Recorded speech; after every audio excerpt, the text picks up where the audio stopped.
Assalamualaikum warahmatullahi wabarakatuh. Di sini saya akan menjelaskan tentang praktikum fisika mengenai keterkaitan medan magnet, kumparan, dan arus listrik.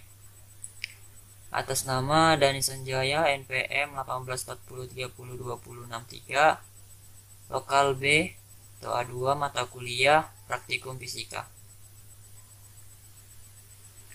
Sebelum kita masuk ke praktikumnya, saya akan menjelaskan dulu pokok pembahasannya terlebih dahulu, yaitu yang pertama yaitu pendahuluan atau pengenalan, yang kedua alat dan bahan yang digunakan, yang ketiga prosedur atau langkah kerja, yang keempat data hasil percobaan, yang kelima analisis dari langkah kerja dan data hasil percobaan. Ya, selanjutnya kita masuk ke pokok pembahasan yang pertama, yaitu pendahuluan. Di sini ada dua materi yang saya ambil, yaitu medan magnet dan elektromagnet. Medan magnet sendiri adalah suatu medan yang dibentuk dengan menggerakkan muatan listrik, dalam kurung arus listrik, yang menyebabkan munculnya gaya di muatan listrik yang bergerak lainnya, dalam kurung putaran mekanika kuantum dari satu partikel membentuk medan magnet, dan putaran itu dipengaruhi oleh dirinya sendiri, seperti arus listrik. Inilah yang menyebabkan medan magnet dari ferromagnet atau permanen. Sumbernya dari Wikipedia. Kemudian yang kedua itu ada elektromagnet. Adalah jenis magnet di mana medan magnet dihasilkan arus listrik. Elektromagnet biasanya terdiri dari kawat yang dililit menjadi kumparan. Arus yang melalui kawat menghasilkan medan magnet yang terkonsentrasi dalam lubang, yaitu pusat kumparan. Medan magnet akan menghilang ketika arus dimatikan. Kawat sering dililit di sekitar inti magnet yang terbuat dari bahan ferromagnetik atau ferimagnetik seperti besi. Inti magnetik memusatkan fluks magnetik dan membuat magnet lebih kuat. Keuntungan utamanya dari sebuah elektromagnet dibandingkan magnet permanen adalah bahwa medan magnet dapat dengan cepat diubah dengan mengendalikan jumlah arus dalam lilitan dan banyaknya jumlah lilitan. Namun, tidak seperti magnet permanen yang tidak membutuhkan daya. Sebuah elektromagnet membutuhkan pasokan arus secara kontinu atau terus-menerus untuk mempertahankan medan magnetnya. Sumbernya dari Wikipedia. Jadi, elektromagnet ini ya terciptanya magnet dari suatu aliran arus listrik pada kumparan. Seperti itu pada intinya. Kemudian kita masuk ke pokok pembahasan yang kedua, menyiapkan alat dan bahan yang digunakan. Ada 4, yaitu baterai 1,5 volt, kawat tembaga dari sebuah kabel, baut dari bahan ferromagnetik yaitu besi, dan klips sebagai benda yang akan diuji coba dengan kumparan yang dialiri arus listrik. Kemudian kita masuk selanjutnya ke prosedur atau langkah kerja. Yang pertama, siapkan bahan-bahan yang diperlukan.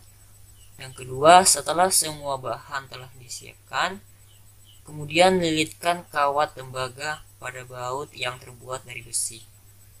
Selanjutnya, kemudian setelah kawat tembaga dililitkan pada baut yang menjadi seperti kumparan, berikan sumber tegangan 1,5 volt dari baterai.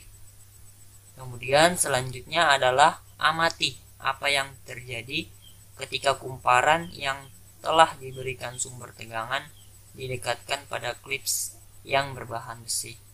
Perhatikan dan berikan data hasil percobaan dan analisa datanya.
Dari hasil pengamatan kita dari video tadi, data hasil percobaan yaitu sumber tegangan 1,5 volt, maka hasil yang didapatkan bahwa apabila sebuah kumparan kita berikan sumber tegangan, maka akan timbul medan magnet pada kumparan yang diberikan sumber tegangan, dalam kurung timbul gaya tarik pada kumparan tersebut, sehingga klips-klips tadi bisa tertarik.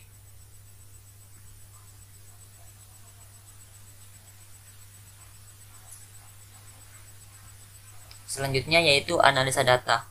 Nah, dari data hasil percobaan bahwa apabila sebuah kumparan atau lilitan diberikan sumber tegangan dari baterai 1,5 volt, maka arus akan mengalir pada konduktor atau kawat yang akan menimbulkan medan magnet yang akan menarik klips atau besi yang tadi itu ya, tertarik dia, yang didekatkan pada kumparan tersebut sesuai dari aturan tangan kanan. Terakhir adalah daftar pustaka. Nah, ini ada sumber-sumber referensi yang saya gunakan, mulai dari sumber materi, video praktikum fisika tadi, ada cara membuat sebuah kumparan yang dialiri arus listrik atau cara membuat sebuah medan magnet. Nah, ini adalah sumber-sumber referensinya dari sebuah yang saya gunakan.